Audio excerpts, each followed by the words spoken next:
আসসালামু আলাইকুম ও রাহমাতুল্লাহ। প্রিয় বন্ধুরা, কথা বলছিলাম কিভাবে জের জবর দিতে হয়। দিতে হলে আগে কি জ্ঞান আমাদের দরকার হয়? দরকার হয় মারফুয়াত, মানসুবাত ও মাজরুরাতকে জানা। কারণ জের জবর পেশ কেন দেব?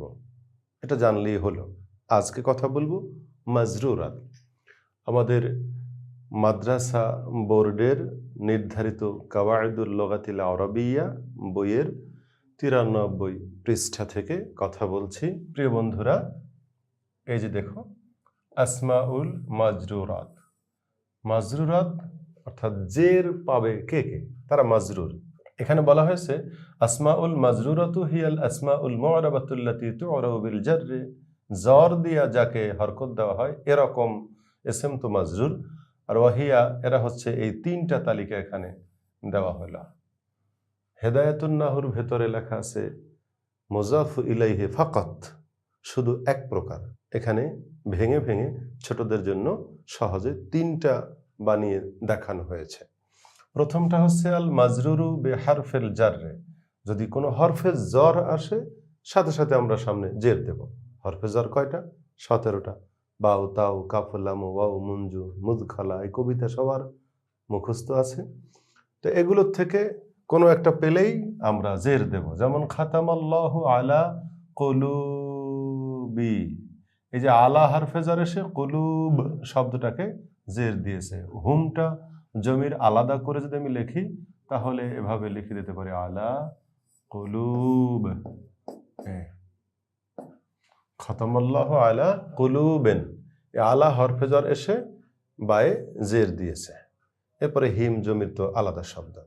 এরকম মিনাল্লাহিল আজিজিল হামিদ, এই যে মিন হরফেজার কারণে আমরা মিনাল্লাহে এরকম দিয়ে দেব। ২ নম্বরটা হচ্ছে আল মাজরুরু বিল ইজাফাতে। ইজাফা হচ্ছে মুজাফ মুজাফ ইলাইহে, অর্থাৎ বাংলায় র এর অর্থ যেখানে হয়, যে শব্দটা র এর হয় ওইটাই মুজাফ ইলাই। যেমন ওয়ালিল্লাহি মুলকুস সামাওয়াতি ওয়াল আরদি, আল্লাহর জন্যই রয়েছে মুলকুস সামাওয়াতি, আসমানের রাজত্ব। এখানে যে র এর কোন শব্দ যোগ করলাম? আসমানের, সেজন্য সামাওয়াতি জের। আবার ওয়াল আরদি, জমিনের রাজত্ব। গোলামু ঝাইদিন, জায়েদের গোলাম। ইবনুস সাবিলে, রাস্তার ছেলে। লাহমুল বাকারে, গরুর গোশত। লাহমুদ দাজাজাতি, মুরগির গোশত। বাইদাতুল হামামাতে, কবুতরের ডিম। এরকম যেটার সাথে র এর অর্থ হবে ওটা জের মেরে দেব। এটা হচ্ছে মুজাফ ইলাই। ৩ নম্বরে আল মুস্তাসনা বেগাইর।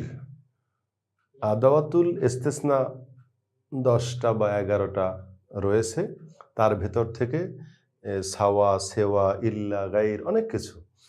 গাইর যদি হয় অর্থ ব্যতীত, পরবর্তী শব্দে জের দিবে। যেমন এখানে বলা হয়েছে এই যে গাইরু মামনুনেন, গয়রু অর্থ ব্যতীত, তো মামনুনেন এই গয়রু এসে পরবর্তী শব্দে জের দিয়েছে মুস্তাসনা হওয়ার কারণে। গাইর দ্বারা, আমরা এর আগে বলেছি ইল্লার দ্বারা মুস্তাসনা হলে জবর হয়, বাট গাইর দিয়ে মুস্তাসনা হলে একই অর্থ, ইল্লাও ব্যতীত গাইরও ব্যতীত। গাইরের পরে আসলে জের দিতে হবে। তো যারা ঈমান এনেছে, আমল করেছে, ভালো কাজ, লাহুম তাদের রয়েছে আজরুন এমন প্রতিদান, গাইরু মামনুনিন যা অগণিত, যা একেবারে গণে শেষ করা যায় না, যা কখনো ফুরিয়ে যাবার নয়। এরকম আমরা বলবো গাইরিল মাগদুবি আলাইহিম ওয়ালাদ্দাল্লিন। এখানেও গাইর হওয়ার কারণে গাইরিল মাগদুবু বা পড়া যাবে না, গাইরিল মাগদুবি। এই গাইর দ্বারা ব্যতীত অর্থে মুস্তাসনা হওয়ার কারণে আমরা জের দিলাম। এরকম এই 3টা বিষয় আমরা খেয়াল রাখলে কোথায় জের হবে, কেন হবে, আমরা সব দিতে পারবো। এগুলো বই ধরে কোরআন বা হাদিস আমরা পড়ার সময় যদি একটু খেয়াল করি, এখানে জের দিল কেন? পিছনে হরফে জ্বর আছে, অথবা মোজাফেলাই হয়েছে, অথবা গায়ের আছে যার দ্বারা ইস্তিসনা হয়েছে। প্রিয় বন্ধুরা, আমরা একটু বুঝে শুনে পড়ার চেষ্টা করি। দোয়া করি সবার জন্য, আল্লাহ আমাদেরকে ইলমের নূর দান করুন। আমিন। আসসালামু আলাইকুম ওয়া রাহমাতুল্লাহি ওয়া বারাকাতুহু।